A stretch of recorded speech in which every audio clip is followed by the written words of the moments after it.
matter who you are, where you are, what your choices have been, and what karmic timelines and contracts you have journeyed, the light is calling for the reunification of all aspects of life in this realm now.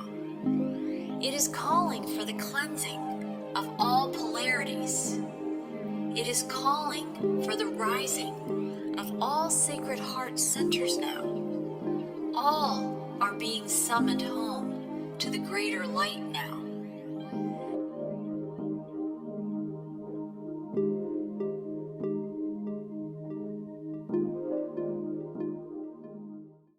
Hi, and welcome to Whole Soul Mastery's Sounds of Circles Roundtable today.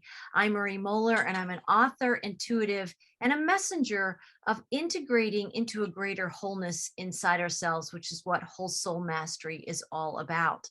And I'm here again with Jonathan William. Welcome, Jonathan. And Renee Tainter, who's back again today. And this is it's a unique weaving. We haven't podcasted together before, but I am so excited to journey into an exploration and a conversation, really giving language to some of the energies that people are feeling in the final quarter of 2021. So much has transpired over many decades and in our lives, but more acutely in the last 2 years. And many people would give words or use the language of it's been stressful, it's been challenging, it's been overwhelming. Some people have used those feelings and frequencies that they've been going through, and it's catalyzed them in different ways to let go of things that they felt like they had to do or responsibilities that they had to meet. Some people have been liberated in this time in a way that was unexpected. So I think we have a full spectrum of experience going on the planet right now, because everybody is an accumulation of all the experiences and lessons and skills and things we've gleaned through time. And I will see that as another potential topic that we'll talk about today is time itself, right? Just giving language to how we experience time. What is time? How can time limit us in many ways? And how can we transcend time and find a language that better supports us to do that? So in my life, I've been moving multidimensionally in my conscious awareness for some time now. But I remember back in the beginning of my journey when I was just awakening to this world of a bigger language. And as Renee, we've talked about it, the bigger picture, right? This bigger picture vision. Language goes hand in hand with our experiences. And so if our experiences are growing, our language needs to grow, right? So we need a bigger picture language to match the bigger picture vision that we're summoned into having in these times. And so maybe we want to start there, is just giving language to some of what we each are hearing with people we know, clients we work with, people we connect with about these times. And it's been quite a journey for a lot of people, quite a wild ride. And I think we're still in that ride. We need to be these surfers, but we're calling in these tools. And I'm so grateful you guys have joined me. And I want to explore that a little bit. I want to explore what we get a sense of that people are feeling. And as we round this corner of 2021, we're just about to enter December 2021. And I want to talk about a little bit what you guys are sensing, what you're feeling about that, and maybe and see where that leads us today. Yeah, John. Yeah, would you like? Thank you. Thank you. I'd like to jump in. Thank you for having me back. It's a pleasure. And to have this triad here of the three of us is definitely amazing. And I'm grateful that Renee is here as well. I'm experiencing a whole gamut, a whole spectrum of experience just crammed into a short period of time. And it seems like time is compressing upon us and squeezing out these experiences, showing us these spectrums of emotions that are coming up to be cleared. You know, deeply bliss one moment, you know, incredibly anxious another. Those are some of the emotions that we're traversing as we're sort of in this void, this in-between time. It feels like we're between worlds, and I believe we really are, if you really put your finger on it and tap into it. And many people are experiencing that feeling of being in between, and it's a very awkward place to be. But if you have these tools and you have the languages to put it into perspective and to work with the energy, it's definitely a terrain that we can traverse, that we do have help. We have assistance from these spiritual guides. We have assistance from these spiritual animal guides, especially that are coming through the transmissions. Eagle, lion, ox, boar, a bunch of these different animal spirits that are here to help us. And I just want to say that I've been having dreams with a lot of these animal spirits coming through. And I like to see if you guys have been having dreams or seeing visions of different animal spirits coming through to help us. Wow. Well, I'd like to echo what you said about experiencing a gamut of emotions and thoughts and revelations and insights, all crammed into a 20-second period of time. And, you know, when these things, when you're conscious, you don't just throw them out, you're aware, because we know we are consciously evolving. And so you want to be aware of those things. And so you talk about language, the new words, my new words for the last couple of years have been neutrality, acceptance, surrender, trust and faith. And those are all things, tools, like you were saying, Jonathan, that, you know, like if you get an anxious feeling, you don't necessarily have to do something about it. You know, I just acknowledge it and look and say, you know, well, that's not mine, or I'm not going to inhabit that. And by that, I mean, if you inhabit a thought, you're giving life to it. And then my experience is that when you give life to a thought, the law of the universe, like attracts like, those other thoughts that support that, because like attracts like, will come flooding in. And next thing you know, you're inhabiting all these things. And so after so many times of not really wanting to experience that, I stop it to take a look at it to see if I want to co-create something with that. And most of the time it's in this time frame, I think, because I believe, you know, I agree with you, Jonathan, we are in between the worlds. And so I think we're getting bits and pieces of both, because then when you can rise above and have that trust and faith, let go, accept, be neutral, disinformation comes, it's completely different and you maybe don't resonate with it, but instead of like freaking out and worrying about it and stressing about it, I just go into neutrality and go into that trust, that energy, that divine love and light that I access through my heart, that just goes, okay, let's just take a deep breath or 10 and just trust the process, trust who you are. That was said in your transmission. Trust who you are. See, that's been a really big one for me because of my recent past. I haven't trusted me, and now I am trusting me because I know my heart. My heart is my foundation, and I know my heart. When there might be a lot of things I don't know, but I know my heart. I know the intentions of my heart. I know the power and light and love of my heart. And that's where I hang out when things go a little wonky, you know. And so those are my words that I've used, and I got some from you too, Marie. The neutrality is a good place to be, where you're not trying to, you know, energize something. You're just remaining in your neutral space, which is the love and light, you know. Yeah, and I think that takes the attachment and the expectation out of something being in the future, or something being out of your reach, or something that you can't control. When you can step into that neutrality, and the way you do that is through conscious breathing, through you know, identifying with the heart rather than the mind, different ways that you could shift that energy.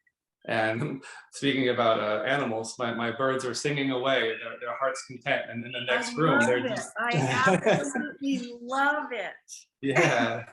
So I think it's a lesson for all of us, like no matter what's going on around us, the emotions, the mental underpinnings, these questionings and things, like we can sing and we can dance with our heart's desire and just let them go, just step out of that expectation or that attachment, feeling like we're identified with those things.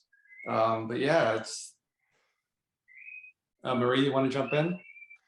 I did. I love, I always feel the animals with me, and people don't see all that's around me, but I have a whole picture wall of my animals and deer that have traveled through my yard and entered my life over the years. And there is such a grounding and a support. And I want to explore, I want to talk about animals and obviously these harbingers that have come through the transmissions, that it's not just me. I know that there are plenty of people who know deeper things, I think, about the lion and the eagle as harbingers, and in the biblical sense. I would have to invite those guests to come in and talk about that more. You guys might know more about that than I do, but I'm a channel and I receive. And this is what the guides have been giving to me, these messengers. But when I tap into lion medicine and I tap into the stealth, like acuity of vision of eagle, right? And those talons of truth that they've brought through the transmission. I mean, not a lot of people think that's just an eagle. It's just a bird, right? And it's one of many, many birds, and birds are birds. And then that's it. When people don't look a couple layers deeper, we're missing the magic. We're missing the deeper support and the way that spirit and this living universe is communicating with us. And it takes time. I didn't have the language of animal medicine. I didn't have the language of animal messages, but as I was growing up as a kid, I was very connected to animals. I just always was. I was very connected to nature. I was very comfortable in nature, and I would spend time in nature. And again, in our modern world, for some people, that is a part of their lives. And for other people, especially if you live in a big city, right? There's a lot of cement and roads and high energy 24/7 and less nature, right? Unless you bring it into your home or you bring it into your consciousness. It's a tool and it's a connection that I think humanity is missing. And I wanted to say two things. For years, because we've just in the United States anyway, celebrated Thanksgiving, the Thanksgiving holiday, which means a lot of things for a lot of people. And it always calls up, the awareness, I think, in most people of like, this is a moment in time when we can think about what we're grateful for, what are our blessings, right? And for years when my kids were small, I didn't do it this year. I think time is just different right now. But there was a book called Giving Thanks, and it was a Native American story. It was like a prayer, and every page had like a sentence of how some Native Americans would begin their day, like thanking the sun, thanking the earth, thanking the rivers and the water, right? Thanking the animals and the creatures. And it's a whole book. It's, maybe 20 pages or something.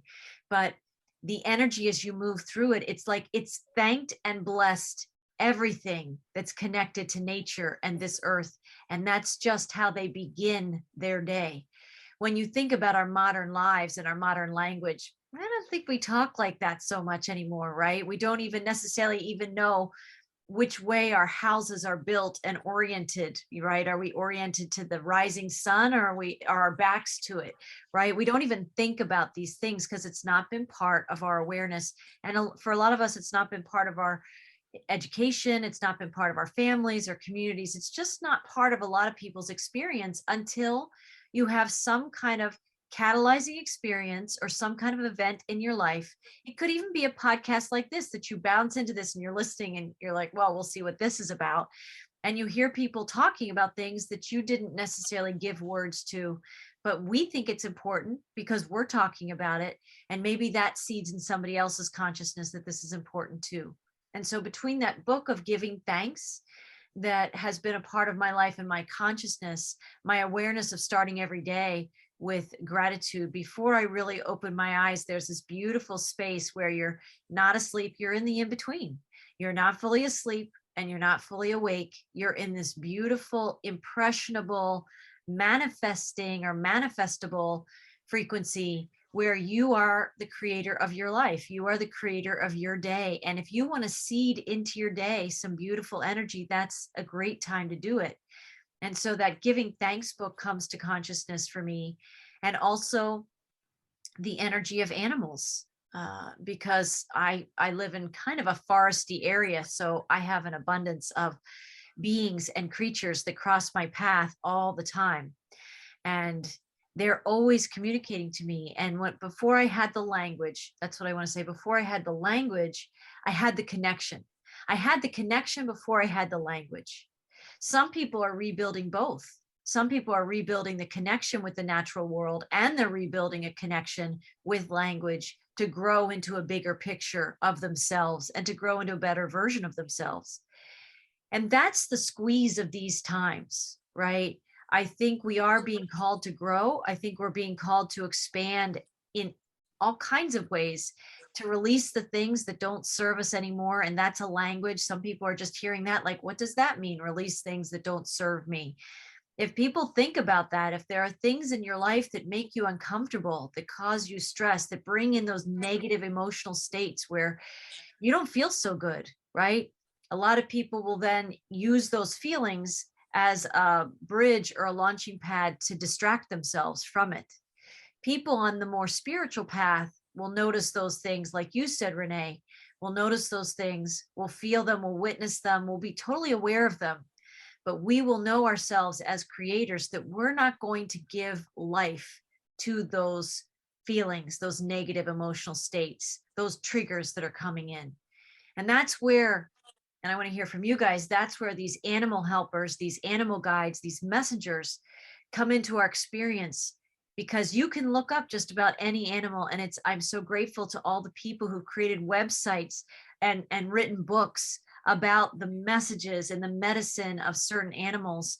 And, with the internet now today, in seconds, you can know some of what they might have been trying to tell you, right? And I have it all the time. I have it all the time. And so just walking out my front door is a spiritual experience, because I meet, it's either a deer or a possum or a raccoon or a chameleon or a ladybug. It doesn't matter. It's always somebody wanting to engage and communicate on this much higher level. And that's where the universal language is in that level of energy. And some people are just beginning to hear that energy is important. Energy in their lives. What is their energy? What is Jonathan's energy right now? What is Renee's energy right now? What is my boss's energy, right? My kids. We start to tune into, like, there's energy all the time. It's like a faucet that never turns off. It's always here. And the more we can uncover the language and connect with beings that can support us and empower us as these spirit guides in pretty tumultuous times. We are in a time of incredible change, and it can either be exciting and riveting and fully engaging, or it can be terrifying for some people. Yeah. Yes, and I think that the energies of today, you talk about the light summoning everyone back to itself. And in that process is where all these things come up in your mind and your emotions and your awareness and stuff. And I think that same light is unveiling the connection we have with the animals. I'm fully aware of the animals, of every animal. Even a gnat. I think I told you the story one time. I was working in my office and there was this tiny little gnat flying in front of my face. And I said, where did you come from? I mean, where's your family? I don't have any food for you. I don't know where, I don't know what you need, but I felt the connection, because when you live in that big picture and you live in your heart, the connection is automatic. And I think that the divine heart, the mother heart, then surrounds all of creation, so that your connection to everything. And I think that's what's happening to people as they realize, wow, these pursuits that I had are not as important as me connecting with the people around me or my family or myself, because you can't really connect with others if you're not connecting to yourself in that way where it empowers you to be that self that's unfolding. And I think that in light of all the things that are happening, it's important. I have to remind myself that I'm not unaffected by what's going on in the collective. There's a lot of stuff going on in the collective. And so I think some of the stuff that might come to you is not yours at all. In fact, remember I pointed out to you, Marie, that great saying, I wish I could give it credit, but it's like, it's either a Buddhist saying or something like that. You can't prevent the birds from flying over your head, but you can prevent them from building a nest in your hair. And so I think that's a good analogy for the thoughts. There's just thoughts everywhere all the time. And if one pops into your head, now you have a choice. And you are, what I realized when you were both talking is that me saying that I had the words like neutrality and surrender and acceptance and allowance is the act of managing the energy inside of you and outside of you, things that are coming to you and things that are within that rise, or things that you want to rise, because you want that peace and harmony. You want it to rise in you. You want to inhabit it and live it. And the only way you can do that is by being aware and being the conscious creator and managing your energy. Because I think that's what being sovereign is. If you come into someone else's presence, you right away understand either you guys can respect each other's sovereignty or someone isn't.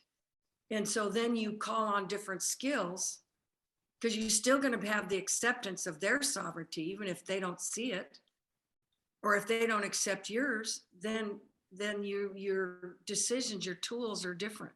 It becomes simple when you live in the big picture, but getting from the little picture to the big picture is, like you said, you're uncovering things that don't serve you anymore. Like I started literally going, if a thought came to my head, I'd write it down. I go, you know what? I don't like that thought. That thought, I don't like it. I'm just going to kick it out and replace it with something that's more nurturing. That's when I learned the difference between the conditioned mind, ego mindset. And I started building a divine mindset by adding thoughts. I literally had to write them down and say them over and over till they got rooted in my heart, until I had more options of what thoughts to give life to than just the conditioned mind. But if you just take a person with a conditioned mind, they don't even know they have a divine mindset. They're going like, where is it? I had to build it by adding thoughts and realizing that these higher thoughts had a higher vibration, and they actually nurture and feed you, support you, love you, comfort you. And the other thoughts, make you feel bad and feel like you need to judge or have stress or have hatred or revenge or any of those other things. So becoming aware and conscious of these thoughts and energies that are inside of you is a huge step to giving yourself the power you want to be that sovereign person. Because you can think you're sovereign, but if you're like judging people, calling them out, being negative, all that kind of stuff, you could still be sovereign, but that's not the sovereignty of a divine human, I think. The divine human has full acceptance. Well, and that when that happens, you can be conscious or consider yourself awake. But then it happens to all of us, whether a threat or a trigger or vibration of judgment or anger, frustration, whatever those negative feelings that we know don't feel good come up inside us about ourselves or someone else. That is this increasing light that you talked about, Renee, that is summoning that which is like itself to itself. And when that's coming up in us, it could be ours or could not be ours, but we're showing where we still have the vibrations inside us that can match somebody else's lower vibrational states or other versions of ourselves that we're not even conscious of, but it's taken up residence inside us. And we do inhabit some of that negativity. And that's also part of the discomfort of these times, is realizing where are we still carrying a kind of negative energy, negative thought patterns, negative debris inside us that will match to negative experiences. A lot of people listen to the news and they resonate with that negativity because it could be something from 5 lifetimes ago in that story that they're listening to. And a part of their energy field comes to alertness and wants to engage with that because they remember that frequency. They remember that energy in their own story some way. When you're further into the journey, you can recognize, why am I watching this show? Why do I have this channel on? Why am I listening to this music that doesn't make me feel good? If I actually slow down and listen to the words, what are they saying? Why am I listening to that? That's when we start to turn off some of those channels, release the things that don't serve us as we get more conscious. And we want to go outside, and I want to hang out with a red-tailed hawk, right? I want to go outside and hang out with the deer or just the trees and the wind and the sunshine, because that's a more accurate reflection than some things in my life that were just a routine in my life at the time, until, like you also said, Renee, I started building my world more as a conscious creator. And now everything I have around me, I love. Something about it brings me joy, right? And we can look in our backgrounds that, our listeners can also see in our houses where we are in our rooms. Jonathan, you've got books behind you. They obviously must mean something to you because they're there. I think you've got is that a crystal Buddha? Yes. Yep. Is that a quartz crystal Buddha?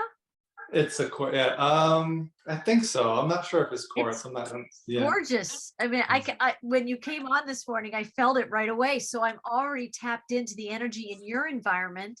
I'm resonating with that, right? And Renee, you are always so, you've got the plants, you've got these earth tones around you, you have the elephant, and I know you have lots of other animal, creatures and statues in your house all Yeah. over. Yeah. We choose our environments very carefully once we realize that we have the options of creating what's around us and having the world mirror back to us what we want to be surrounding us, the frequencies we want to live in. There's a lot to that in feng shui as well, how things move throughout your house, how things are placed within the 4 directions, how energy moves and how it gets stuck. It could get stuck in certain areas if the house is built a certain way. Giving energy, giving life to structures like your house, seeing your house as a living, breathing structure, and speaking with the house. Say you want to do a renovation. We just renovated our bathroom downstairs, to have a conversation with the room before you start ripping open things and changing the structure of your house. I think it's asking permission and giving respect to everything as a living, breathing being around you, whether it's a piece of wood, vanity in your bathroom. Everything has an energy to it, and everything has a life vibration to it. And once we realize that, then we start interacting with it on a different level and co-creating with the environment around us, and we start seeing more synchronicities. We start seeing symbology, communication in the animals, symbology in the plants.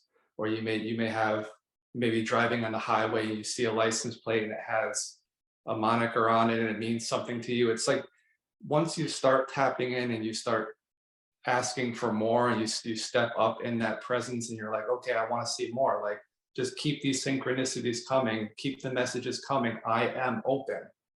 Just, you have to be willing and show the universe that you're open to receiving these divine gifts. And I think that's when things accelerate exponentially. And you start, like Renee said, you start stepping into that divine mindset of the universe is benevolent, the universe is abundant, there's messages everywhere, there's life everywhere. So I think I think that's, yeah, I think it's yeah. acknowledging your presence of the omnipresence, Right. because we're not the totality of God, but like an ocean in the drop and the drop in the ocean. We are that. And when you connect to that and become aware that that's who you are. And when you were saying about choosing the things in your home, I've had things choose me. I've had rocks choose me. I've had a statue of a Black Panther that I was walking by and I just went, oh, you want to come home with me? Let's go. Yeah. You know, and it's a beautiful dance. And here we are doing this in the middle of this huge transition and conscious evolution. Well, not everybody is consciously evolving, but they're evolving whether they're conscious or not, because the light, you know, from what I understand about light, I mean, you can't run from the light. The light is ever present. And so you might as well just embrace it and appreciate it and have gratitude for it, because I've had a lot of very uncomfortable, painful moments, but in the middle of it, I could feel the comfort of the light and the spirit and the love. I knew it wasn't going to last forever. I knew it was just an energy moving on me to clear the decks, so to speak, get rid of stuff that isn't serving me, get rid of stuff I was co-creating that isn't in harmony with the divine love and light picture of things. So I think everyone is going through that, everyone. And I think about the animals. Yesterday, a friend of mine called. She was freaked out because a hummingbird got stuck in her house. And so she was trying everything. She put live flowers. She just did all kinds of stuff. Bless her heart. We called, and it was Sunday. So a lot of the sanctuaries, you know, bird rescues, they were closed or whatever. And so we prayed for that little critter and said, you know, we're trying. We don't know what to do and all that kind of stuff. So when I had a bocce ball game yesterday. So when I was playing bocce ball, you know, I was connecting to that little hummingbird. I was saying, I love you and I'm with her. If we could find a way to show you out, we would, but like we're in this, you know, and you don't know the house and it's 2 stories and it's like, it's so, you know, communication. So I was concerned about that sweet hummingbird. And when I was playing bocce ball, a hummingbird showed up in the tree, flew around, and I immediately got that it was a message that the hummingbird is okay, no matter what happened. Right. Because it was like a message. How could it not be? It was just getting dark. And so here's this hummingbird. And that's totally received it as a message and gave thanks for it and said, that's cool, you know. And so that Answered prayer. I mean, in that way, that's how some of the answers to our prayers come. You know, I know some people, it sounds really whatever, fill in the blank. But for me, having the awareness of that connection feeds my soul. It acknowledges the connection. It acknowledges my gratitude. I have stood in front of a flower before, having to get my glasses out so I can see it up close and just say, you are amazing.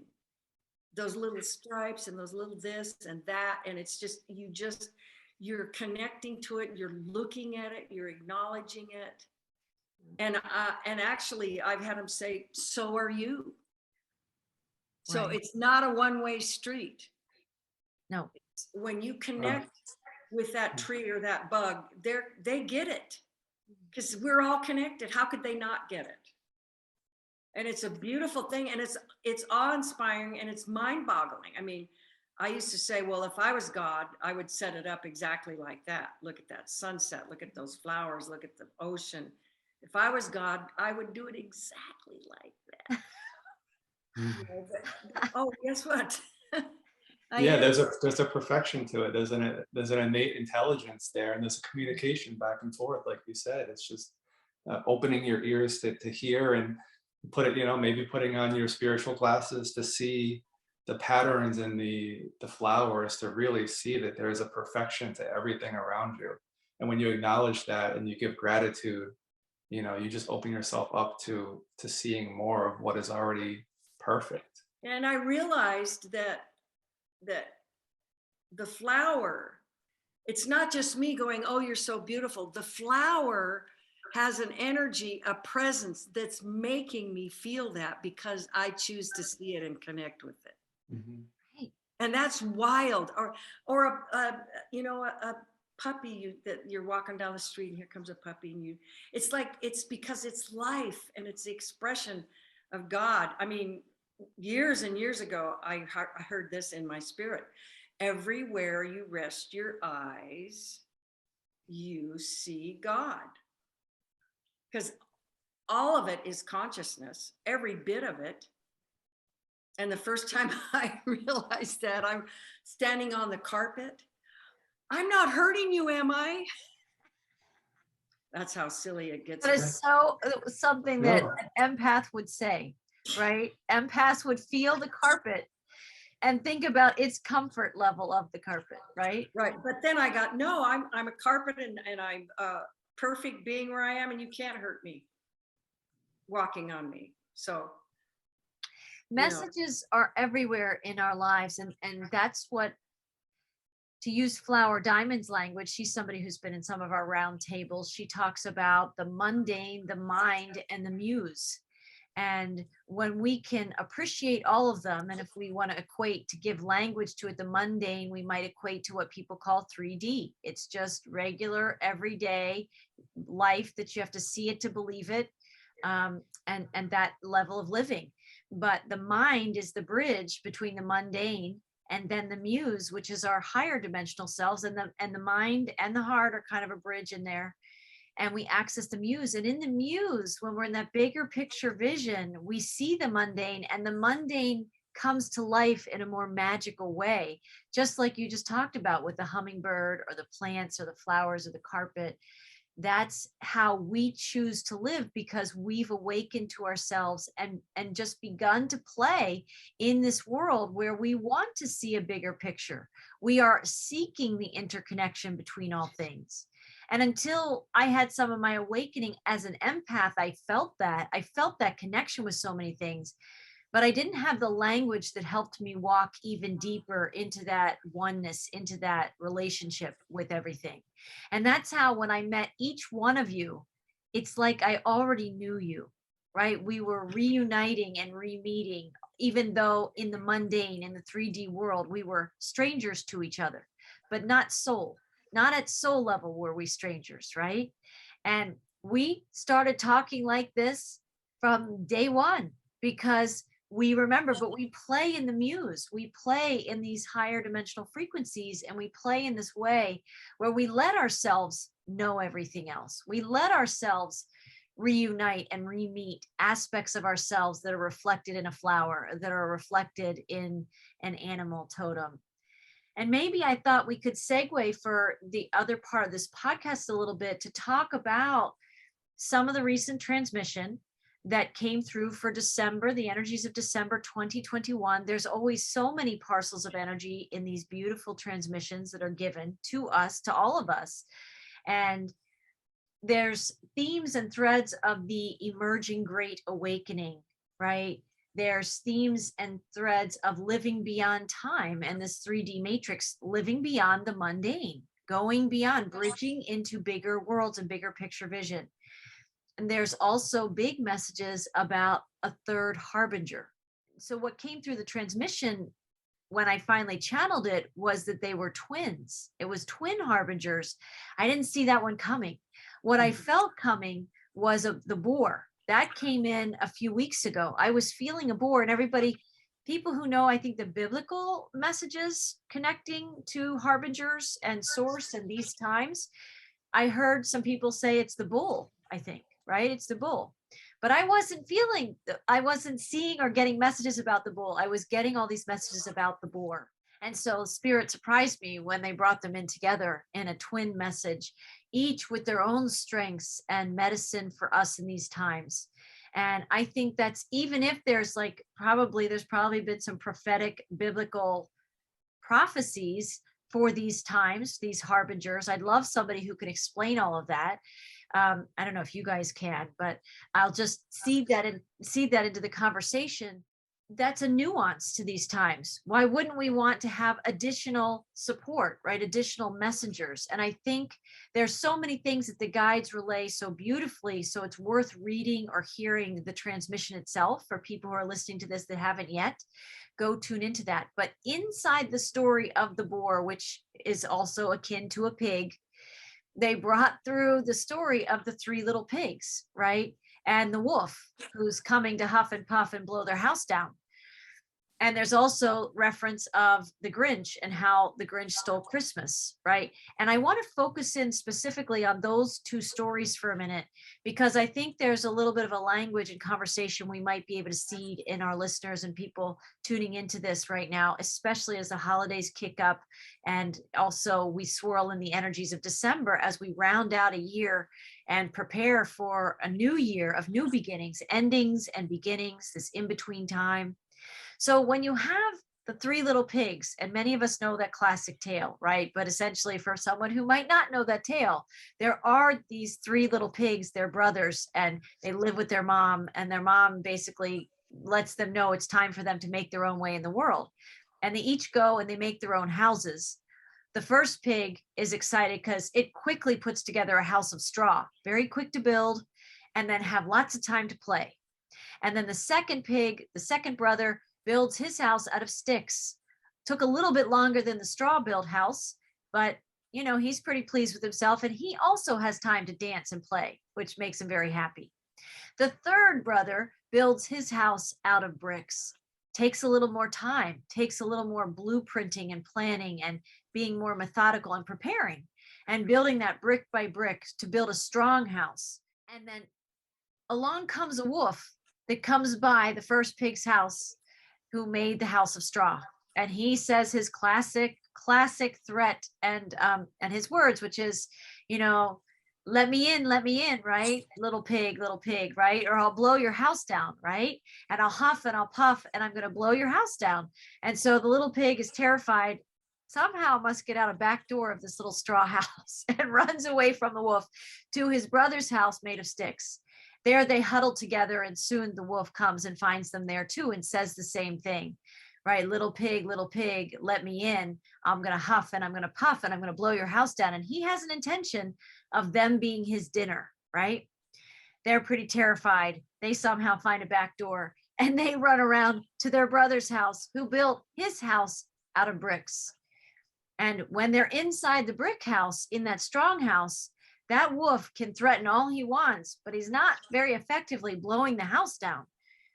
But he takes a minute and he regroups and he decides he's going to climb down the chimney and he's going to capture them and eat them that way. But they have another plan in mind, and they set a pot of boiling water that scalds his little back end, and he runs away, taught a lesson by these very smart, creative, powerful beings that were these pigs, and pigs, part of pigs' medicine, as we saw in the transmission, but a lot of people may know, they're very, very intelligent creatures, right? And then you have the metaphor of the wolf, who has dark intentions, right? This wolf is intending to end their lives, right? And to have them for dinner. And I think in the transmission, he's talking about, I will huff and I will puff and I will blow the truth down in our lives. We have the energy of some big bad wolves in our world right now. And we can see that there's so many ways for people to talk about this. There's people who like to deny these things and focus solely on the light. It's fine. Everybody is in their spectrum of experience right now. But I think we can look at this world, if all of us would be willing to sit together and say, is this the world we want to inhabit? Like you said, Renee, is this the vibrational world that I want to live in? Is this the creation that I want to participate in co-creating? Is having lots of big bad wolves who want to come and blow people's houses down and terrify them in some way and trigger fear, right? Lots of narratives about fear and experiences of fear. And I think the story of the three little pigs, it says so many things, and it talks about pig medicine is in there. But this is also a story of our time. There's people who may want to knock on our doors, literally on our houses, and bring some fear to our doorsteps. There's also messengers throughout our day of people who are triggered in narratives and feelings and their own triggers of fear. And they want to give that up to other people, right? They want to say, little pig, let me in. Let my negative energy come in to your experience, right? And let's co-create some more fear. I think we have an abundance, like fear. There's no scarcity of fear on the planet right now. That's something I want to talk about, because in the little pigs' awareness, them coming together made them strong. Number one, right? Their boar medicine or that pig medicine, their intelligence, they didn't just give in to feeling trapped. They intuited and they listened for other solutions to the problem they were facing, which was this big bad wolf. And they went on, obviously, to co-create a solution which left the wolf running away and not wanting to mess with them again. And they went on to live their lives, right? And to make their own way in the world. And there's a lot of messages here, but I just wanted to say, what comes up for you guys when you think about the world, you think about that story, you know, what comes through as a medicine for you, and maybe how you transcend the big bad wolves, or your, you know, how you meet clients or people in your life right now that have fear or issues and overwhelm. How do we find that strong house inside ourselves, right? And come together with other like-minded people? How are you experiencing that? Renee, do you want to go first? Go ahead. I'm thinking still. Okay. No, I think there's definitely credence to strength in numbers and coming together in a collective vision, and really trying to be, you know, trying to think one step ahead. Like the first pig built the house of straw.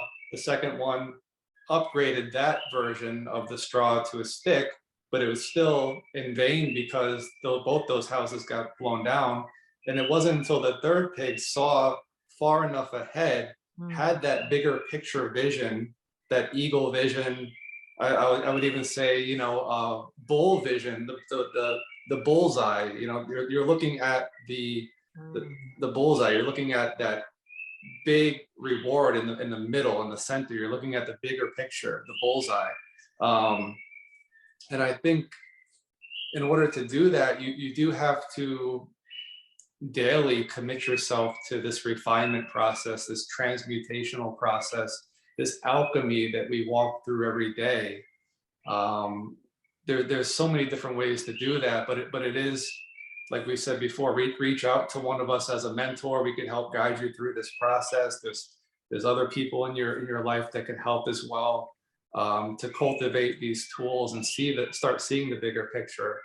But that's really the message that comes to me straight off, is to really methodically build a house out of brick, build it out of God's vision, out of the will of God, not the will of the human ego. Build it in the firmness of God's picture, because God's picture is the perfect picture for you, the perfect picture for humanity. It's not what we might have thought it was, or what others are telling us it may be. So that's what comes to me. So yeah, I was thinking of the words in the transmission of preparedness. So the third pig, you know, thought about it, and he said, I'm going to prepare. And so I think that by way of preparation is using the tools we've been talking about, the breath and stuff like that, and being able to manage that energy as it comes to you, because we've all heard things that we don't like, and have, you know, desires for certain things to go away. And so the only thing you can do is be in charge of yourself and your energy. And along with doing those things we talked about, being in neutrality and accepting and allowing and surrendering.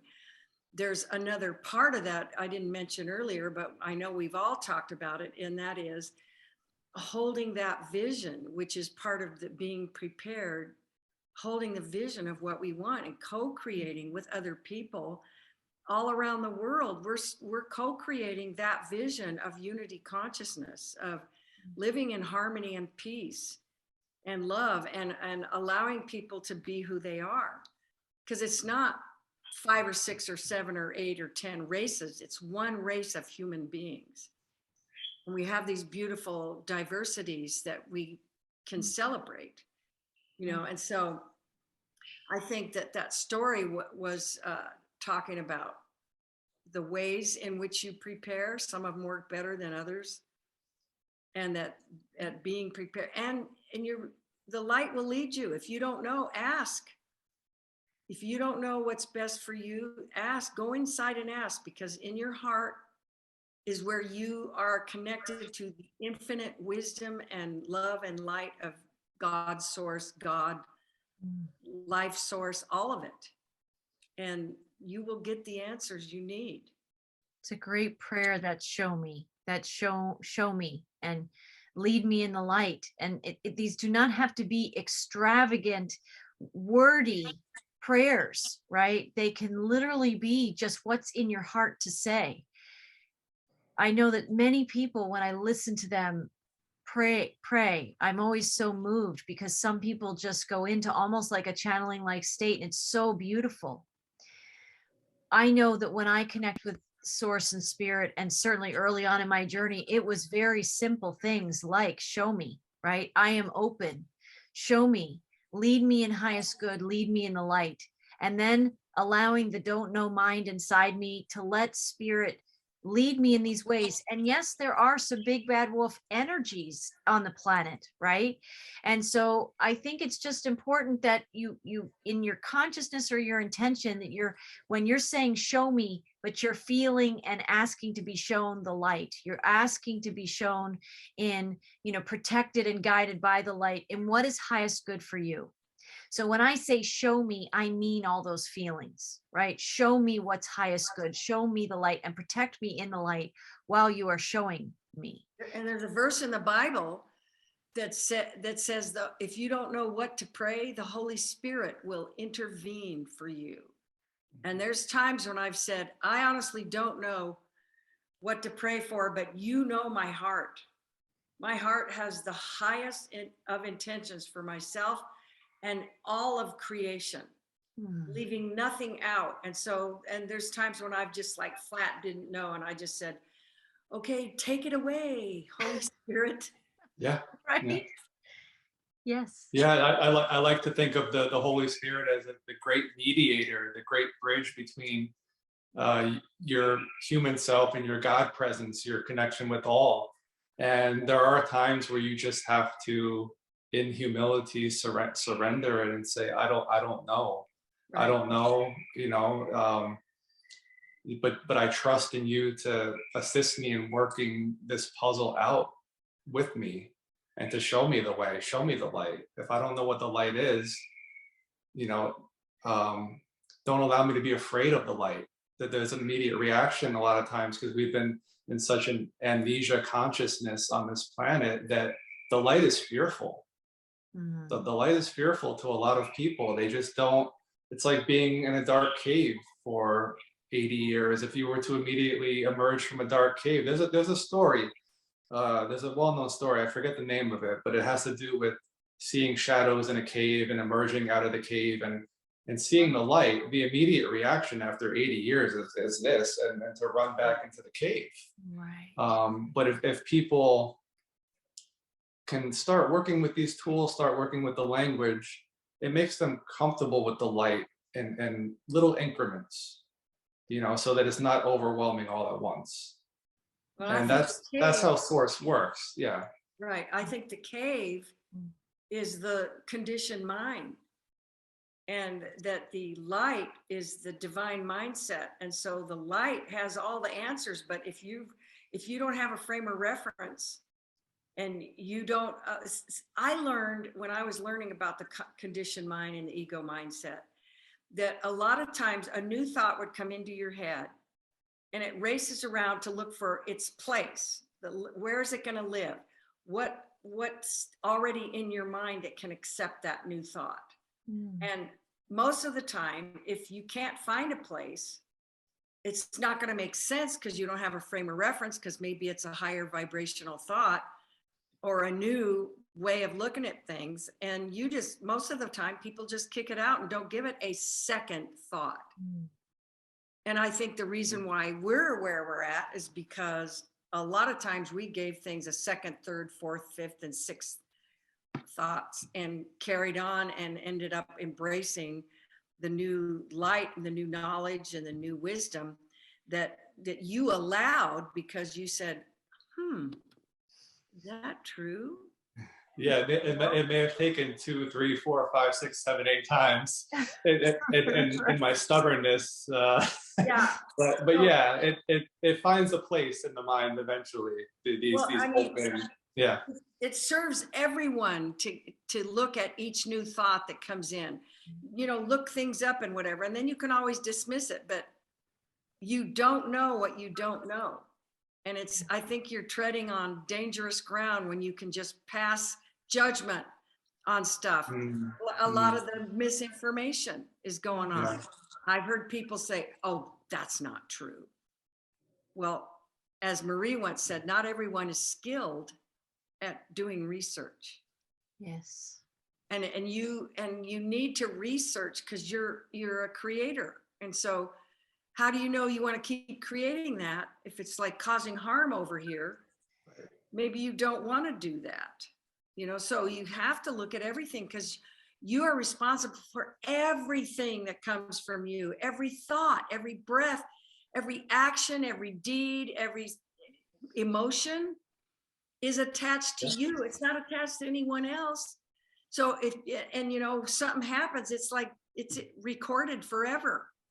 So you want to become a conscious creator and give yourself the luxury of thinking about what's in front of you, the situation, the thoughts, the person, the job. You want to be conscious about what you're going to create and co-create, because you're it. There's, the buck stops here. There's nobody behind. Well, there's spirit behind you. Right. So it's so powerful when we talk about researching and giving yourself permission to look a little deeper and to engage some curiosity about things. And what I found is when I was getting curious and I was looking deeper and I was waking up a little bit at a time in the beginning, in this language that I have now, as I was expanding my little picture, I was expanding all that I could see this much, which I talk about a lot in the Marinades messages. But if this is all you see, if we were born with glasses like attached to our faces that were in like a rectangle box and everybody wore them, you would think that that's all that the world is. Well, and that's coming. Look at what's going on now with just being released. I'm not going to say names, but where people are wearing glasses and they're going into an alternate reality. They're going deeper into the matrix. They don't even realize that it's a trap. They're digging themselves deeper into a trap. These things, we really need to step back and say, yeah, like investors, they're looking, I can make money on this big thing that's coming out. It's going to be huge. Technology is huge. It could really benefit me, my family. But what are you buying into? Where are you pushing society? What direction are we going in? Are we going towards enlightenment and ascension, or are we going back? Are we trying to go backwards? Are we trying to go down and devolve further? Right. You really have to step back, take those conscious breaths, and really connect and say, what is the true intention behind the things that I'm exposed to, or the things that I could possibly buy into or become a part of? Like, really, you have to use discernment. Discernment is, when I started my journey 5 or 6 years ago, when I started getting messages myself and really asking the questions, the answer was very clear in the beginning, is discernment is going to be your #1 ally in your journey. You have to question everything. You can't just take everything at face value. Right.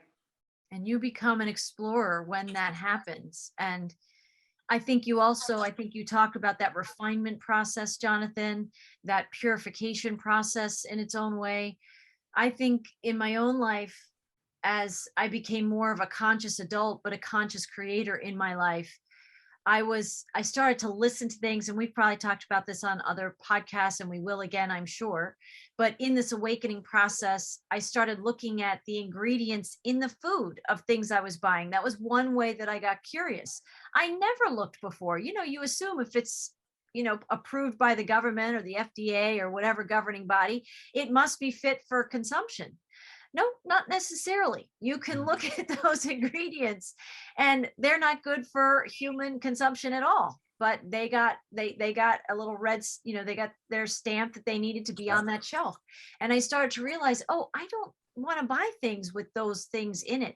And I started to read more and more labels, and I started looking at my cleaning supplies, and I started looking at the products that I use, my shampoos, my, different personal care products. That's why you can do it in the doses that are right for you. Some of us go through big catalyzing experiences where our world is blown wide open, right? And we go through what we would call trauma or a kind of tragedy, but it also tears down all the walls that we built for ourselves, like that first little pig went through the trauma of its little straw house being blown to smithereens, right? There were gifts in that for that pig. And that pig had to learn other preparedness skills, which was community, strength in numbers, right? Co-creating with others who had built better, right, than they had, but learning in that process. And that's us. When you're living in the big picture, you have to realize that you may not have all of the big picture, because Spirit gave me this beautiful analogy when my son was 9 years old and he came home from school and was going blah, blah, blah, blah, blah, blah. And I realized that I could explain it to him from the big picture, but he just has a little picture. So I said, Randy, this is you at 9 years old. This is how big your picture is. This is how big my picture is. So you're here and you're looking, you can see this piece and that piece through your little picture. You can see little pieces of the picture, but you can't see the whole picture because you're only 9 years old. You've only been on the planet for 9 years. And so your picture grows and expands. And so that's the awareness that I carry. I know I'm living in the big picture, but I know also that there's a lot of stuff I don't know. And so I am aware.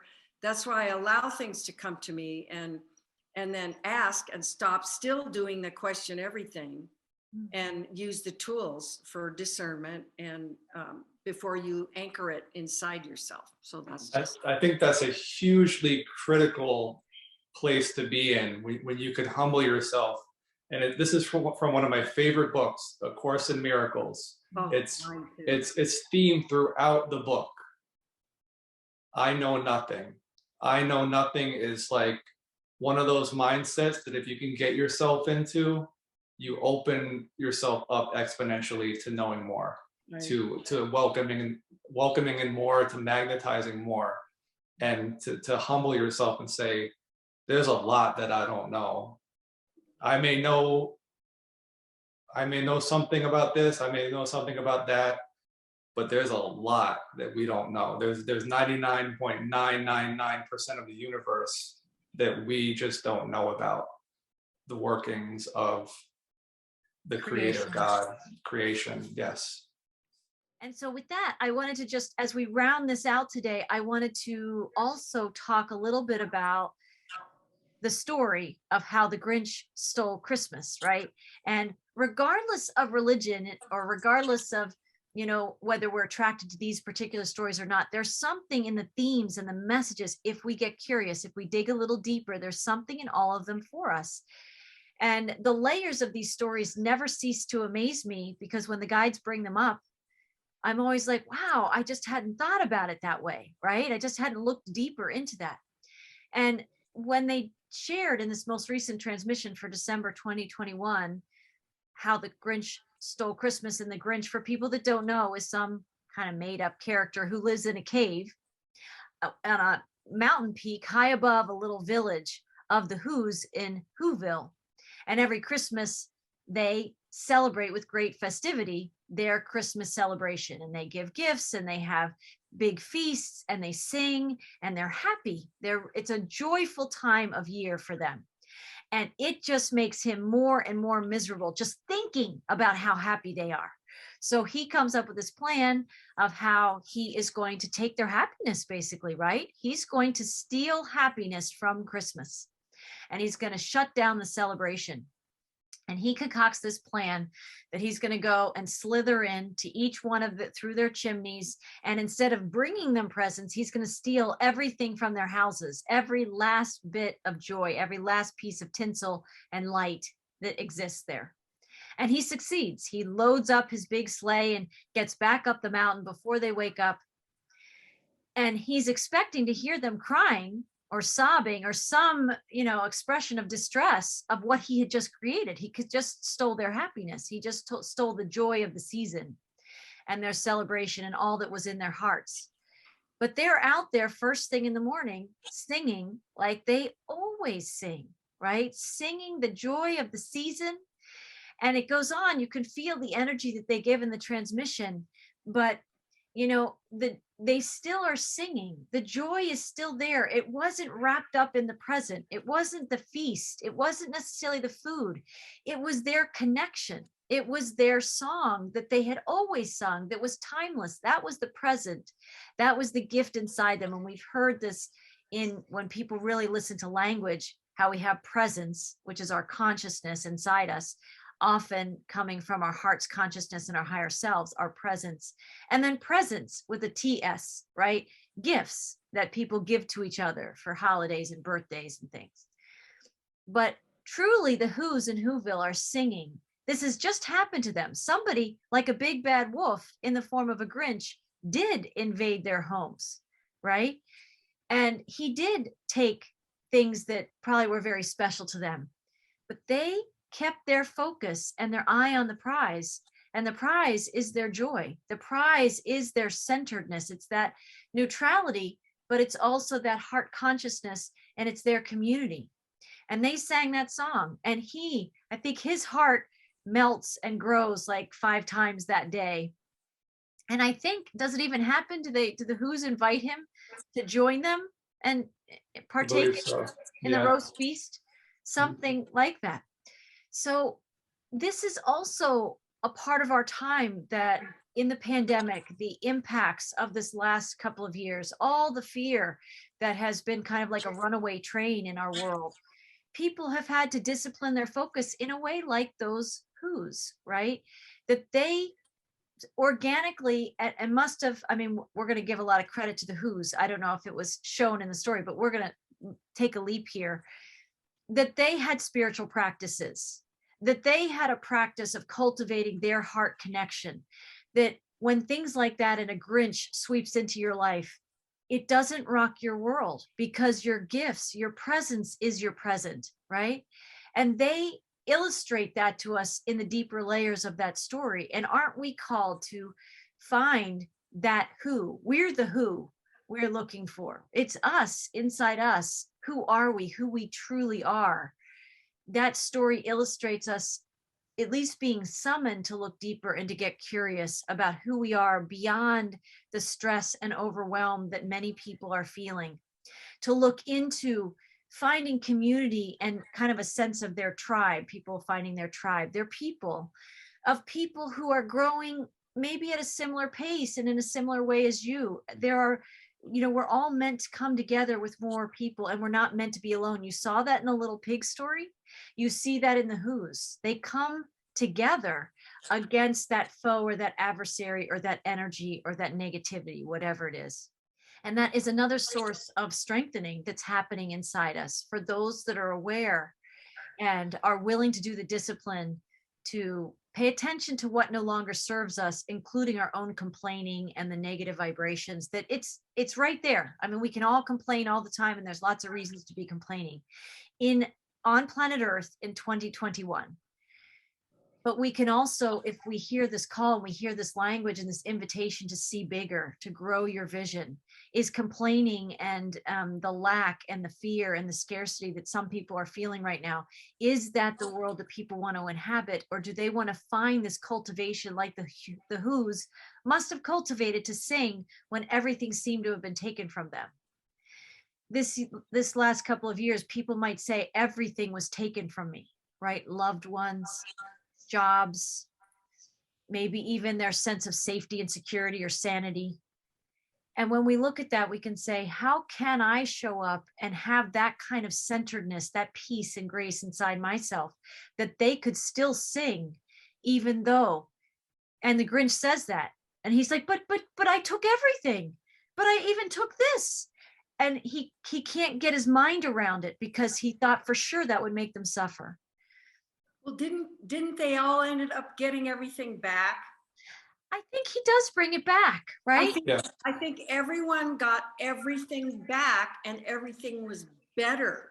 And that's where we're at. We're having stuff taken away, but we also have the hope that we're going to get everything back, only better. That we're going to get more because we're leaving behind a paradigm of consciousness that was only serving a handful of people, and moving into the age of Aquarius, the age of love and unity consciousness. So the story, yeah, they went through that, and you see that there's a lot of people, they're still being good and still being giving and stuff when they've lost everything. And so it parallels that story too, but it's going to get better, and it's going to be, you know, and people go, how could you say that it's going to get better? Well, because I'm co-creating it, because I'm holding that vision, because I believe we were meant to live in a better way. And I can't help that feeling. It comes from my heart. So I carry that and I hold that. And that's part of what we do as whatever you conscious creators or whatever you want to call us, that not only do we go to neutrality and accept and surrender and do all those, breathe, do all those things, but we're holding that vision because we know we're co-creating it. And you run into people like each other, and we know we're co-creating it together. Yes. And we don't see each other because we don't live in the same city. We just see each other here or whenever we communicate. But we're not alone. There's so many people that are, you know they have that inside of them. I call it a God-shaped vacuum. Yes. That only God can fill, and that desire to have things be better is innate in us. It's innate. And so that's what keeps a lot of people going. And we lift each other up because it takes a village. And there's a lot of people doing great and wonderful and beautiful things on an everyday basis. That shows the strength and the makeup of the human psyche and the human spirit. Yeah, and there's so much good being done, but it's not on your mainstream media. It's not being shown to you.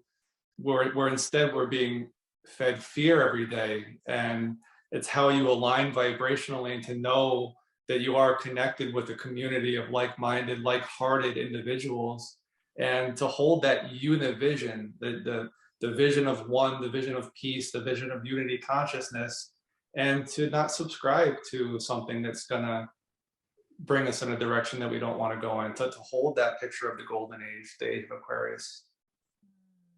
And I think we already did that in our consciousness. I mean, what about the harmonic convergence in 1987?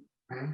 Yeah. August 1987. I mean, of course, when I heard the consciousness of mankind was measured, who does that? I don't even get how they do that, but I accept.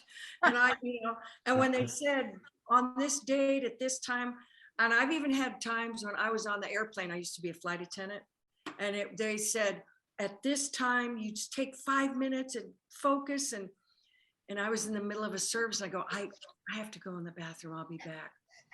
I'm in there doing my thing because I believed that we were co-creating this together. So we already did it in consciousness. Now we're just seeing the play out. Yes. It's like being accepting of what's already coming through the higher dimensions, what we're co-creating in the different dimensions of higher consciousness. Is really just accepting it into our reality. Like there Right. is truly nothing we need to do physically. Like doing implies like you need to like have an action and just be totally keep going with your actions. But no, it's really aligning and acceptance and being open to yourself as being a multidimensional being and being a co-creator and knowing that these things come through through a higher intelligence, I think. And be who you are. And I remember I told Marie that when I was younger, I got this very clear message that, you know, we're evolving, yes, but it's more, it's never happened. How do I know that? I can't prove it, but we are not only have evolved our consciousness, we're evolving the body so it can carry the full light of the Christ consciousness in our physical bodies. So it's no wonder that you're, you know, doing this most of the time. But, and so, I mean, I think that's totally awesome. I mean, Jesus said, you think, you know, you think these works that I'm doing are amazing, you're going to be doing even greater works than that. Jesus modeled what it's like to be a full divine human, and we are being evolved into that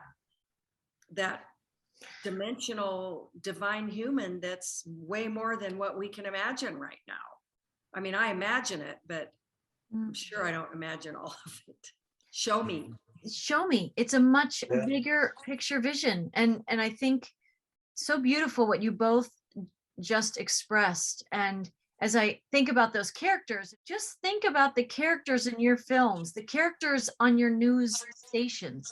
Who's talking about much smaller pictures, that there's only one way, that if this doesn't happen, that's it, it's doomsday for everybody.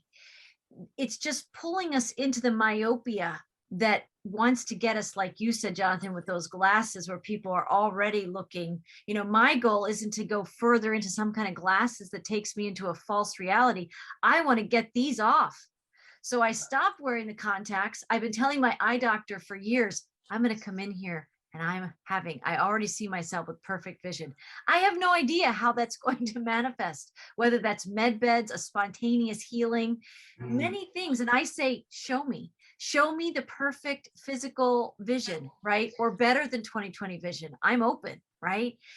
That's what I'm willing to say. And when we think about these things, we need this clear vision to get curious, to look deeper at where our vision is kind of tunnel visioned.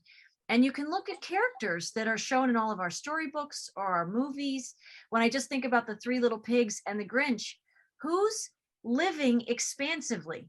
Who's living in bigger picture visions, right? I think the mom had to have a bigger picture vision for her three little pig children to say, it's time for you to make your own way in the world. The mom seeds that in her kids. Then the kids go out, and the first one had a smaller picture vision because it was focused on playing and not working. So it built the quickest house it could build because that was its focus. But that was a limited vision. It wasn't thinking of lots of other things that could happen and the kind of house you might really want. And then the second one with the sticks, a little bit of a bigger picture vision, but not fully focused on a strong, multi-dimensional house that it needed to be building. And then the third one was thinking at least deeper into preparedness and building strong and building for different conditions and different experiences. And that is the one that upheld them through that experience and helped them transcend. Yeah. And that brick house was built and it housed all three of them. The two that were out of their houses were secure in the sanctuary of the brick house. So if we all come together in that mindset, like brothers and sisters helping brothers and sisters, whether it's access to clean water, food, medical, everything that people need to live a healthy and connected life, vibrant life, connected with nature, to get out of this, myopic vision of the goggles, get out of false realities and connect with what's truly there for all of us to share. And If we each hold that vision with our hearts open, it will arrive. Right. I agree. And the spirit gave me a great analogy is which soup pot are you putting your energy into? Yeah. You've got the negative, things are getting worse. It's less than, I can't do this. We have no choice. We have to follow the leader. Or the love, and that's fear, or the love and holding the vision and doing the right thing and being that part of the village that helps people. And so you have a choice of which soup pot you're going to put your energy into. And it makes it pretty simple because you have the ego conditioned mindset, which is, it's only that mind is only designed to recognize thoughts that it has recognized before. That's why it's so easy for it to kick out thoughts that, that might be new, that might be helping you, that spirit is actually going, hello, listen to this. And so the soup pot thing, and if people watch the news, they just keep buying into that fear and they don't question it.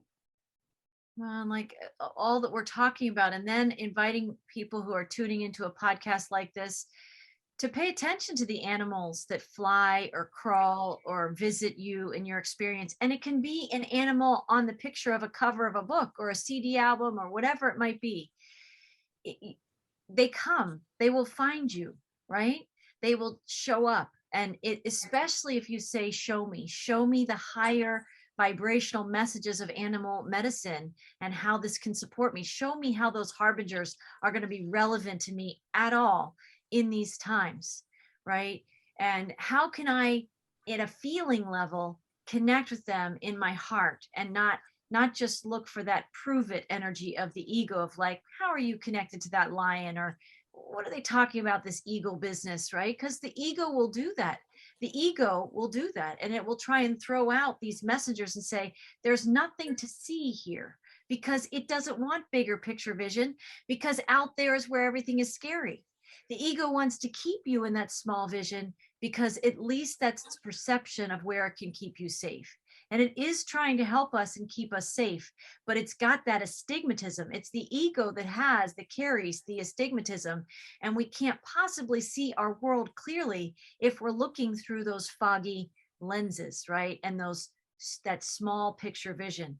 So I, for one, continue to embrace and open to these experiences of how nature is communicating to me. It's one of the easiest ways for Mother Earth, who's a living, breathing, amazing, expansive, sentient being. How is she communicating with me?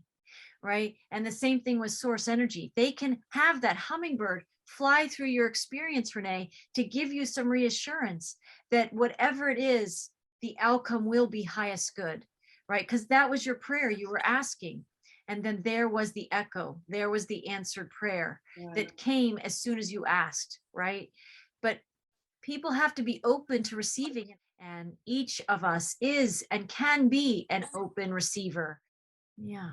So I want to thank you guys for your amazing reflections. These, like, straight from the heart. That's what these podcasts are, straight from the heart, streamed in the moment, just with our authentic selves. And the things that we valued in our experiences that we want to share with our listeners. So thank you, Jonathan, and thank you, Renee, for joining me today. Thank you. Thank you, Marie. Thank you, Renee. Thank you. Good to see you both. It is good to see you, and we will be back again. We, of course, will continue to share these inspiring messages. I invite people to find more of these podcasts and the transmissions. You can check out the text of those transmissions and these positive messages at frequencywriter.com and at wholesoulmastery.com. And you can find many of these podcasts on your favorite social media platforms, mostly if you search Whole Soul Mastery. And so thank you, everyone, for joining us. And we'll see you next time for another amazing podcast here at Whole Soul Mastery. We'll talk to you soon. Blessings. Namaste. Namaste. Namaste.